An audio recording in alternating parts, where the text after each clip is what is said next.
दोस्तों सोचिए आप एक ट्रेन में सफर कर रहे हो और ट्रेन जैसे ही एक सुरंग पार करे उसका एक पूरा डब्बा ही गायब हो जाए। ना कोई चीख ना कोई सबूत, बस अगले ही पल उस डब्बे का नामो निशान तक न बचे।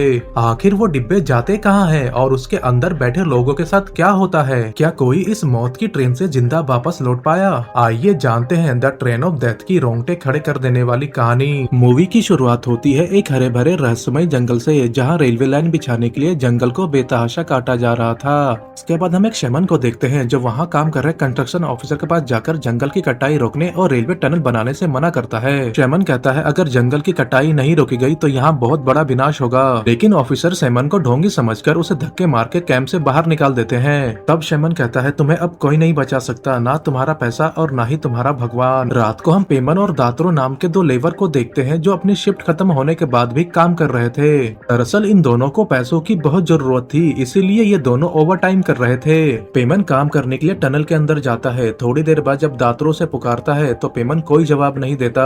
तब दात्रो पेमन को देखने के लिए टनल के अंदर जाता है। अंदर का नजारा देखते ही दात्रो के होश उड़ जाते हैं। वो देखता है पेमन को एक स्पिरिट ने हवा में उठा रखा है और उसका शरीर अचानक से सड़के टूटने लगा है। वो स्पिरिट उन दोनों को ही वहीं पर खत्म कर देती है। इसके बाद हमें कुछ महीनों बाद का सीन दिखाया जाता है। हम देखते हैं संकारा रेलवे स्टेशन को, जो उसी जगह पे बना है जहाँ दात्रो और पेमन की मौत हुई थी। आज ही इस रेलवे स्टेशन की ओपनिंग थी, जिसे देखने के लिए यहाँ काफी लोग आए हुए थे और साथ ही यहाँ से एक ट्रेन भी चलने वाली थी जो लोगों को लेकर एक रिजॉर्ट में जाएगी और उस रिजॉर्ट का नाम भी संकारा रखा गया था। दरअसल जंगल में ये रेलवे लाइन इसीलिए बिछाई गई थी ताकि लोग आसानी से उस रिजॉर्ट तक पहुँच सके।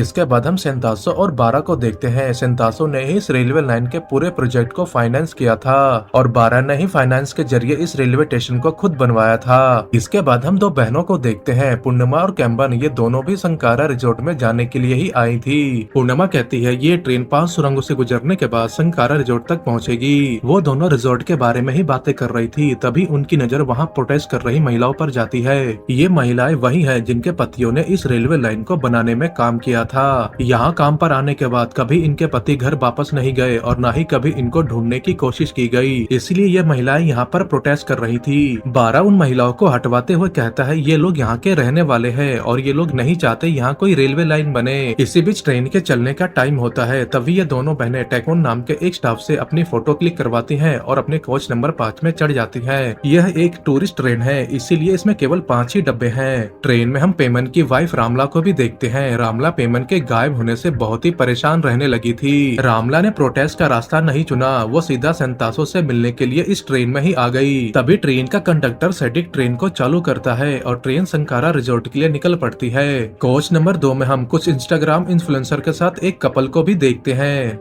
इस कपल ने लोगों के साथ स्कैम किया है और इसके सभी साथी पकड़े गए हैं, इसीलिए ये दोनों अपना बचा हुआ सारा पैसा लेकर संकारा रिजॉर्ट जा रहे हैं ताकि मामला ठंडा होने तक ये दोनों वहाँ रुक सके। दूसरी तरफ हम रामला को देखते हैं। तभी रामला को ऐसा लगता है जैसे पेमेंट कैंटीन में खड़ा है, लेकिन जब रामला वहाँ जाती है तो उसे वहाँ कोई दिखाई नहीं देता। रामला वहाँ मौजूद लेडी स्टाफ से भी पेमेंट के बारे में पूछती है, लेकिन वो लेडी बताती है उसने ऐसे किसी भी आदमी को यहाँ पर नहीं देखा।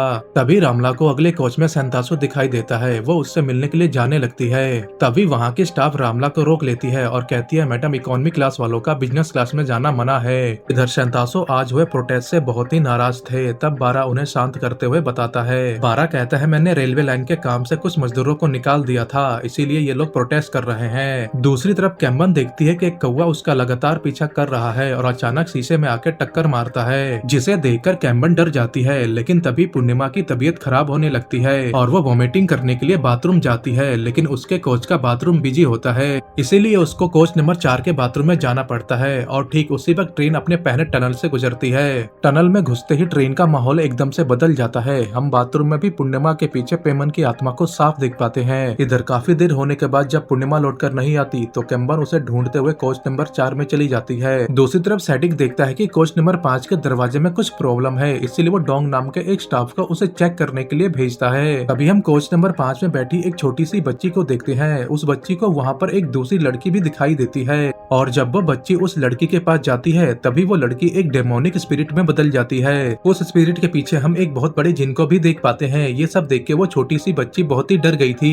तभी डोंग वहाँ आ जाता है, लेकिन वो भी इन प्रेत आत्माओं को देखकर बहुत ही डर जाता है। उसी वक्त पांचवा कोच ट्रेन से अलग होकर उसी टनल में रह जाती है और ट्रेन बाकी की 4 बोगियों के साथ आगे निकल जाती है। इधर कैम्बर भी पूर्णिमा को ढूंढ लेती है। तभी ये दोनों देखती है कि ट्रेन का 5वां कोच कहीं गायब हो चुका है। वो दोनों तुरंत ये बात टैकुन को जाके बताती हैं। टैकुन जब वहाँ के देखता है तो उसके भी होश उड़ जाते हैं। टैकुन कुछ समझ पाता उससे पहले ही कोच नंबर 4 का एक पैसेंजर भी देख लेता है कि कोच नंबर 5 गायब है और वहाँ बैठे सभी लोगों को बता भी देता है। कोच नंबर 5 के गायब होने से सभी पैसेंजर पैनिक करने लगते हैं। तब टैकुन मामले को संभालते हुए सभी लोगों से कहता है। टैकुन कहता है टेक्निकल इशू के कारण कोच नंबर 5 टनल में ही छूट गया है, लेकिन हमारा दूसरा इंजन उस कोच को जल्द ही लेकर हमारे पीछे पीछे रिजॉर्ट पहुंच जाएगा। तब जाकर लोग शांत होते हैं। इसके बाद टैकुन ये सारी बात बताने के लिए ट्रेन कंडक्टर सेडिक के पास जाता है। इधर फिर से पूर्णिमा की तबीयत खराब होने लगती है और वो वॉमिटिंग करने के लिए बाथरूम जाती है। तभी कैम्बन के फोन पे पूर्णिमा के डॉक्टर का कॉल आता है। वो कहता है पूर्णिमा ने अपना इलाज बीच में ही छोड़ दिया है। पूर्णिमा के शरीर में कैंसर फैलता जा रहा है, उसे जल्द ही अपना ट्रीटमेंट पूरा करवाना होगा। कैम्बन ये बात जान के बहुत दुखी होती है क्योंकि उसकी बहन ने कहा था कि अब वो पूरी तरह से ठीक हो चुकी है। और जब पूर्णिमा वापस आती है तो कैम्बन उससे पूछती है कि तुमने मुझसे झूठ क्यों कहा था कि तुम अब ठीक हो चुकी हो।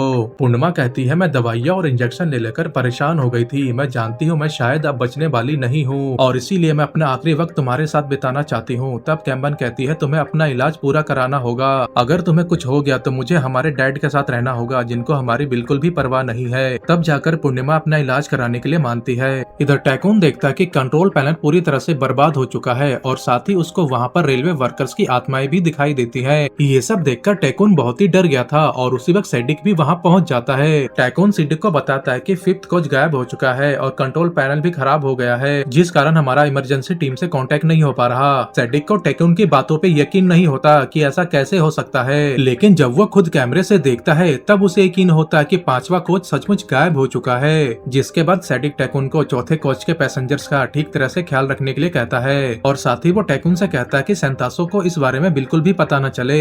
इसके बाद टैकुन पूर्णिमा और कैम्बन से कहता है कि आप लोग परेशान मत होइए, 5th कोच को रिजॉर्ट लाने का काम शुरू हो चुका है। साथ ही टैकुन उन दोनों को कुछ बोनस पॉइंट भी देता है जिसे वो आगे की ट्रिप में यूज कर सकती है। अब उसी वक्त ट्रेन एक बार फिर से टनल में एंटर करती है। हम देखते हैं कोच नंबर 4 में सभी लोग अपनी जर्नी को एंजॉय कर रहे होते हैं। तभी सभी लोग एक एक करके पॉजेस होने लगते हैं और दूसरों से कहते हैं तुम सब लालची हो, तुमने जो भी किया है तुम्हें उसकी सजा मिलने वाली है, तुम सब मरोगे। इससे पहले कि वो लोग कुछ समझ पाते वो जिन सबके सामने आ जाती है और उन सबको बड़ी ही बेरहमी से मारने लगती है। कैम्बन ये सब कुछ पेंट्री से देख रही थी और उसकी आंखों के सामने ही चौथा कोच टनल में कहीं गायब हो जाता है, जिसे देखकर वो चीख पड़ती है। तभी टैकुन, पूर्णिमा और आमला देखते हैं कि चौथा कोच भी टनल में कहीं गायब हो चुका है। कैम्बन कहती है मैंने कोच नंबर 4 में बहुत ही भयानक चीजें देखी हैं। कुछ प्रेत आत्माएं थी जो उन लोगों को बड़ी ही बेरहमी से मार रही थी। आवाजें सुनकर सेंतासो और 12 भी वहाँ पहुँच जाते हैं और पूछते हैं क्या हुआ। तभी सेंतासो देखते हैं कि कोच नंबर 4 और 5 कहीं गायब हो चुका है। वो इस बारे में 12 से पूछते हैं लेकिन 12 उन्हें कुछ भी नहीं बताता। तभी रामला कहती है ट्रेन 2 सुरंगों से गुजरी है और 2 डिब्बे गायब हो चुके हैं। ये कोई टेक्निकल प्रॉब्लम नहीं बल्कि इसके पीछे कोई जरूर रहस्यमयी ताकत है। ये सुनकर 12 हंसने लगता है और कहता है तुम लोग अभी भी अंधविश्वास में जी रहे हो, इसी कारण यहाँ पर विकास नहीं हो पा रहा।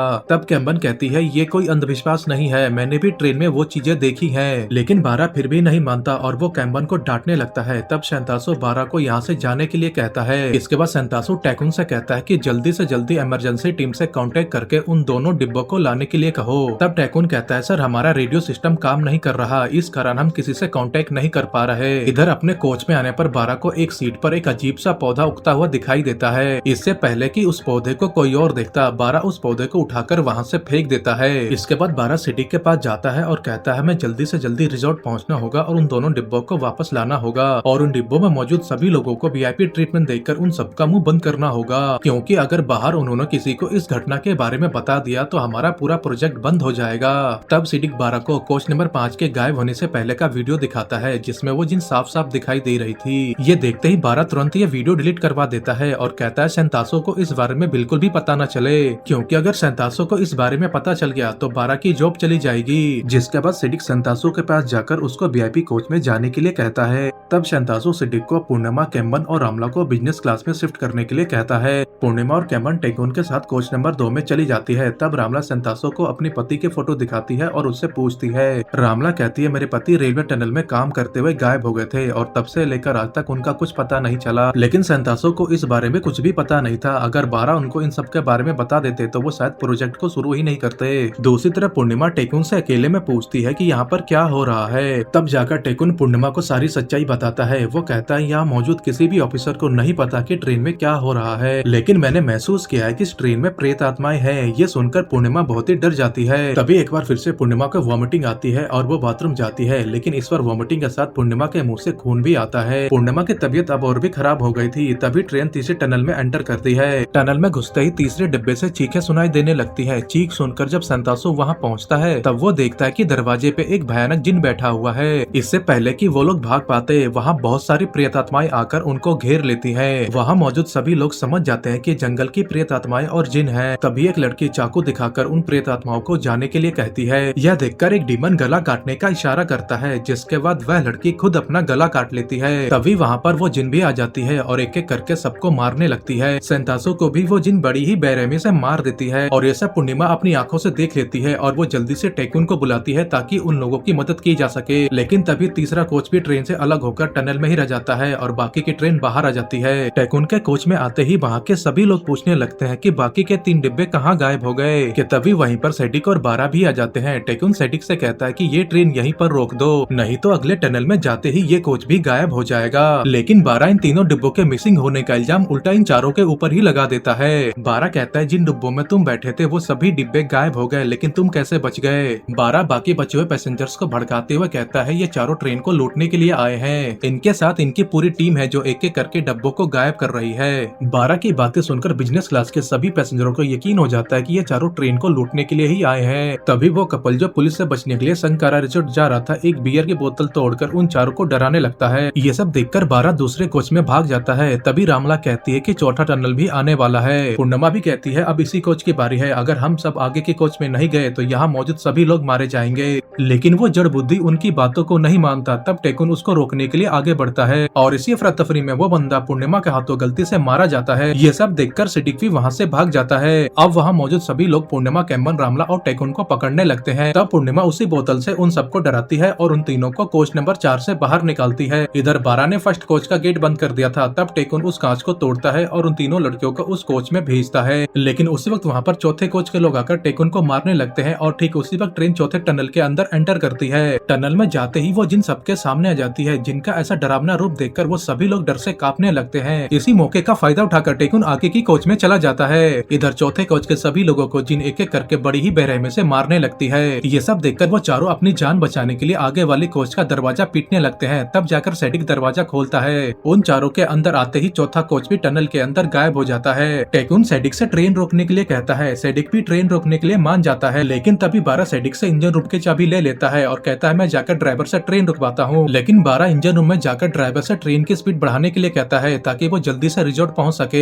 स्पीड बढ़ते ही सब समझ जाते हैं कि ट्रेन अब रुकने वाली नहीं है। तब टेकुन शीशा तोड़कर दरवाजा खोलता है और वो सेडिक के साथ ट्रेन रोकने के लिए जाता है। इंजन रूम में ट्रेन रोकने के लिए बारा से हाथापाई होने लगती है और इसी बीच बारा टेकुन को लात मार के बाहर फेंक देता है, जिससे मौके पे ही टेकुन की मौत हो जाती है। ये सब देख के पूर्णिमा चीख पड़ती है कि तभी ड्राइवर ट्रेन रोक देता है, जिसके बाद सभी लोग बारा को बांध देते हैं। तब रामला अपने पति की फोटो दिखा के बारा से पूछती है, लेकिन बारा उसे पहचानने से ही इनकार कर देता है और कहता है मैं कुछ नहीं जानता। तब सेडिक सामने आकर सबको बारा की सच्चाई बताता है। इसके बाद हम उस सीन को देखते हैं जब शेमन टनल के काम को रोकने आया था। तब हमें पता चलता है कि रेलवे लाइन को जंगल के बाहर से रिजॉर्ट तक ले जाना था, लेकिन बारा ने पैसे बचाने के लिए रेलवे लाइन को जंगल के बीच में से बनाने के लिए कहा, क्योंकि जंगल से रिजॉर्ट का रास्ता काफी छोटा था और इसमें काफी पैसे भी बचने वाले थे। लेकिन शेमन जंगल काटने से मना करता है। वो कहता है ये जंगल एक ऐसे जिन का घर है, अगर वो नाराज हो गई तो उसे किसी भी प्रकार की पूजा या बलि से शांत नहीं किया जा सकता। लेकिन बारा शेमन की बात नहीं मानता और जंगल के बीच से ही रेलवे लाइन बनवा देता है। इसके बाद सभी लोग बारा को वहीं बंधा हुआ छोड़कर पैदल ही रिजॉर्ट जाने के लिए निकल पड़ते हैं। तभी वो जिन टनल से निकलकर सबके सामने आ जाती है। ट्रेन में बारा के साथ एक और लेडी थी। अचानक से वो डिमोनिक आवाज में कहती है तुम रेलवे लाइन को कहीं और से भी ले जा सकते थे, तुमने मेरे जंगल को बर्बाद क्यों किया। तभी वो जिन सामने आ जाती है और बारा को बहुत ही भयानक मौत देती है। दूसरी तरफ सब अलग हो जाते हैं, लेकिन इनसे कौन बच सकता है, वो सेडिक को पकड़ ही लेती है। इसके बाद हम पूर्णिमा और कैम्बन को देखते हैं जो उन प्रेत आत्माओं से छुप रही थी। कि तभी एक जिन पूर्णिमा के सामने आती है और उसको अपने वश में कर लेती है। इसके बाद हम देखते हैं जंगल के जिन ने जिसको भी मारा था वो उन सबको पेड़ों में बदल रही थी। लेकिन जब पूर्णिमा की बारी आती है तो पता नहीं क्यों क्यों वो पेड़ नहीं बनती, लेकिन उसकी आंखों के सामने उसकी छोटी बहन धीरे धीरे पेड़ बनती जा रही थी। खुद को छुड़ाकर पूर्णिमा केम्बन के पास जाती है, लेकिन तब तक केम्बन पूरी तरह से पेड़ बन चुकी थी कि तभी वो जिन पूर्णिमा के सामने आ जाती है। पूर्णिमा उससे कहती है कि तुम मुझे साथ ले जाओ, लेकिन मेरी बहन को छोड़ दो, लेकिन वो जिन हंसकर गायब हो जाती है। इसके बाद हम 6 महीने बाद का सीन देखते हैं। हमें यहाँ पता चलता है कि पूर्णिमा ने अपने कैंसर का इलाज पूरा करवा लिया है, क्योंकि केम्बन भी यही चाहती थी। पूर्णिमा शैमन से पूछती है कि जिन ने सबको मार दिया, लेकिन मुझे क्यों छोड़ दिया। तब शैमन उसे बताता है ये जिन लोगों को मारकर पेड़ में बदल देते हैं, लेकिन पेड़ बनने के लिए भी एक स्वस्थ शरीर की जरूरत होती है, क्योंकि तुम्हारे शरीर में पहले से ही कैंसर था, इसीलिए वो जिन चाहकर भी तुम्हें पेड़ नहीं बना पाई। उस जिन ने लोगों को मार के पेड़ इसलिए बनाया ताकि वो जंगल को उसके प्राकृतिक रूप में ला सके। इसके बाद पूर्णिमा केम्बन के पेड़ के पास जाती है और उसको बताती है कि अब उसका कैंसर पूरी तरह से ठीक हो चुका है। ये सुनते ही केम्बन के पेड़ से फूल खिल उठते हैं और पूर्णिमा समझ जाती है कि उसकी बहन उसको बधाई दे रही है। और इसी इमोशनल सीन के साथ मूवी यहीं पे खत्म होती है।